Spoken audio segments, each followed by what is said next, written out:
Ela era consultora de caça-níquel e confirma que é possível programar as máquinas para enriquecer a banca e falir com o jogador. Na verdade, o que faz uma máquina funcionar é uma placa-mãe, é um computador. Aquilo é um computador, é uma CPU que tem dentro da máquina e o monitor, e a televisão lá é um monitor. Na verdade, é um computador ali. Então, tu programa como tu quer, como o teu computador de tua casa. As máquinas de bingo são diferentes de máquinas de bar. De bar eu não respondo, não conheço, não sei como é que funciona. Mas as de bingos não eram programadas só para o bingo ganhar, né? Elas tinham uma programação que elas tinham que largar um percentual, a cada percentual elas eram obrigadas a largar em prêmios. E aí saía para quem tivesse a sorte de estar na máquina naquela hora. A consultora diz que na época em que os bingos eram legalizados, havia fiscalização. A Lotérgia pegava algumas máquinas, às vezes, para fazer alguns testes. E eles entravam no software da máquina. Se eles vissem que aquelas máquinas estavam programadas para só recolher e não pagar nada, o dono daquela máquina podia contar que nunca mais ia botar máquina no Rio de Janeiro, em lugar nenhum do Brasil.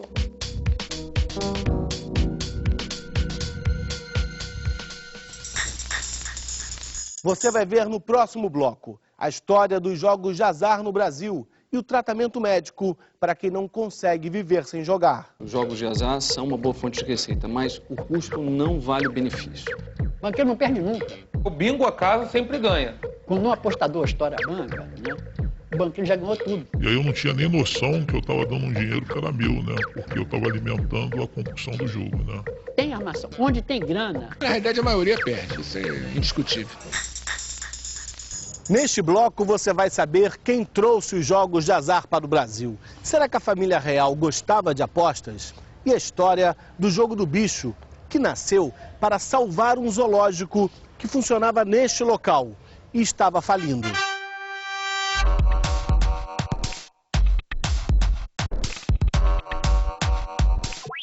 Jogos de azar são aqueles que envolvem dinheiro e o resultado depende exclusivamente da sorte.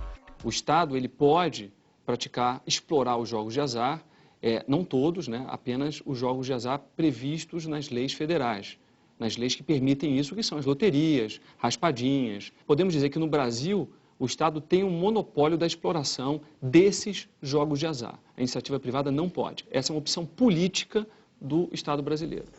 Jefferson é o que podemos chamar de doutor em jogos de azar. Esse foi o tema da tese de doutorado escrita por ele. O professor explica que não há diferença conceitual entre os jogos legalizados e proibidos no Brasil. Se nós pensarmos do ponto de vista técnico-conceitual, ou seja, definirmos o que vem a ser jogos de azar, não só os bingos, como os hoje se encontram fechados, mas a loteria teria que ser fechada, a Mega Sena teria que ser fechada, os jogos televisivos de alguns programas que incitam por meio de 0800, são jogos de azar. São jogos que o jogador não tem controle da realidade, ele aposta, né, e aguarda o resultado. O que pode haver e que provavelmente há é uma questão de fundo político e econômico. O Estado não tem como controlar as atividades ilícitas que vêm junto com o jogo de azar, com a exploração do jogo de azar. Insisto, basta ver a experiência histórica do Brasil e a experiência de outros países. Nos Estados Unidos, por exemplo, que é um país de Estado forte, tem um Estado aparelhado, que fiscaliza quase tudo, os Estados Unidos não conseguem controlar os jogos de azar. E nós temos zonas de grandes atividades ilícitas nos Estados Unidos junto com os jogos de azar, Atlantic City, Las Vegas. O argumento de que a legalização poderia gerar receita para o país esbarra nas atividades ilegais que podem vir junto com os jogos, principalmente a lavagem de dinheiro. Se uma pessoa estiver conveniada com o dono do cassino, o dono do local que explora o jogo de azar, ela faz com que outra pessoa, ela mesma, ela perde o dinheiro oriundo de atividade ilícita no cassino, e esse dinheiro vai para o cassino e, uma vez dentro do cassino, ele é legalizado. Ela tem um convênio com o dono do cassino, que pode cobrar até uma taxa para receber aquele dinheiro no jogo de azar e legalizar aquele dinheiro. Por mais que seja uma boa fonte de receita, geraria mais receita tributária, mais empregos, mas esse benefício não vale o custo. A previsão é que este ano a arrecadação da Caixa Econômica Federal com os jogos supere os 10 bilhões de reais. Todos os tipos de jogos e loterias são classificados como jogos de azar. No entanto, você tem uma classificação de grupos diferenciados de jogos de azar. Os nossos jogos são 10 jogos de loteria esportivas e numéricas. São os jogos chamados tradicionais, aqueles jogos suaves, como a mídia geralmente classifica. Mesmo com a arrecadação recorde em 2010, o Brasil ainda está longe de ser um país de apostadores. Segundo a revista americana La Fleur, publicação especializada no ramo, o país aparece em 14º lugar no ranking de arrecadação da loteria, liderado pela Itália. O Brasil fica atrás até de países pequenos como Singapura e Grécia em número de apostas. Mas para a Caixa Econômica Federal, que explora as loterias, a tendência é de expansão. O Brasil, como não poderia deixar de ser, é um país que está apresentando um crescimento fabuloso, um aumento de renda média, ou seja, as condições são muito favoráveis. Então nós somos a bola da vez. O Brasil vem despertando um interesse muito grande dos grandes players mundiais, né, de jogos, né? E isso certamente vai fazer com que o governo brasileiro saiba explorar esse interesse visando arrecadar cada vez mais recursos. No ano passado, a Mega Sena pagou o maior prêmio da história, mais de 194 milhões de reais para 4 acertadores. Mas as probabilidades de acertar os 6 números da Mega são mínimas. Para garantir o prêmio, só há uma saída.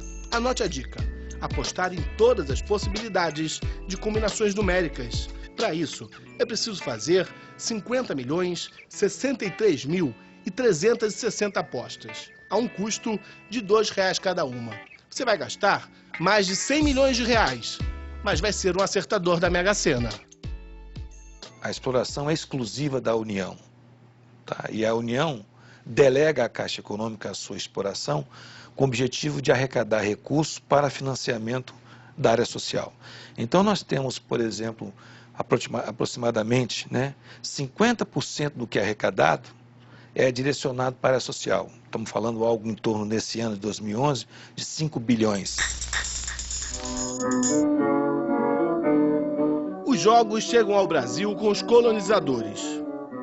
A primeira referência que você tem a jogos é uma proibição de Salvador, mandando apreender todos os baralhos e mandar queimá-los.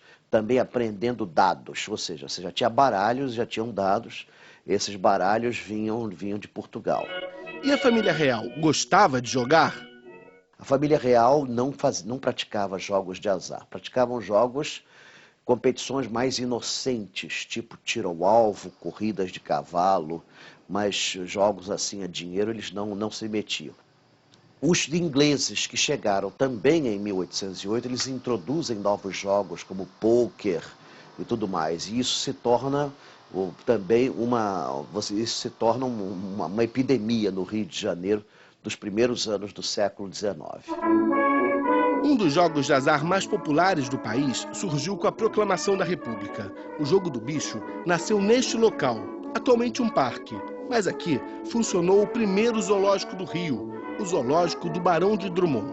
Com problemas financeiros e sem condições de cuidar dos animais, o Barão criou o jogo do bicho. Segundo alguns historiadores, o jogo do bicho teria sido inspirado em um outro tipo de aposta que já existia na cidade, o jogo das flores. O Barão teria feito apenas algumas adaptações. Era assim, eram mais ou menos umas 30 flores e cada uma correspondia a um número e você apostava naquela flor.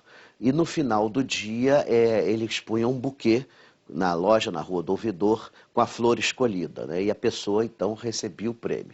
Agora uma coisa é certa, o tradicional vale o escrito saiu da cabeça do Barão. O visitante possivelmente passava por um portão instalado naquela área ali e pagava R$1.000 pelo seu ticket, e no ticket vinha impressa a imagem de um bicho. Depois de visitar os jardins zoológicos, as instalações, as aulas com leões, macacos, girafas, etc., ele esperava até o fim do dia para ver se num quadro montado perto do portão de entrada, se a figura que apareceria naquele quadro seria a figura impressa no seu ticket. Se o visitante virasse um sortudo apostador, ele ganharia 20 vezes o valor do ticket. Em menos de 2 meses, o jogo do zoológico ganhava as ruas, nasciam os pontos do bicho. Há casos de vendedores ambulantes que saíam com balaios escritos nomes de bichos e vendendo no meio da rua. Você tem jogo do bicho sendo vendido nas casas de secos e molhados, vendido nas casas de cartões postais, vendido nas agências de bookmakers, que eram comuns na cidade do Rio de Janeiro. Em 1934, Getúlio Vargas legalizou pela primeira vez os jogos de azar. Surgiram os grandes cassinos, como o da Urca, o Quitandinha em Petrópolis e o do Hotel Copacabana Palace.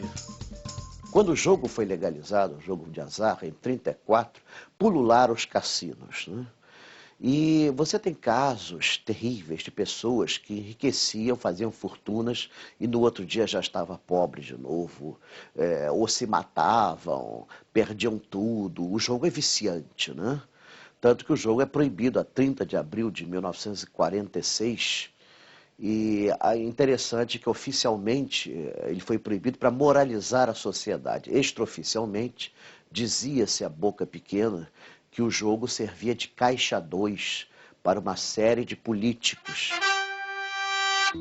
Com tantas opções de jogos legalizados e proibidos, os jogadores começaram a se multiplicar no país.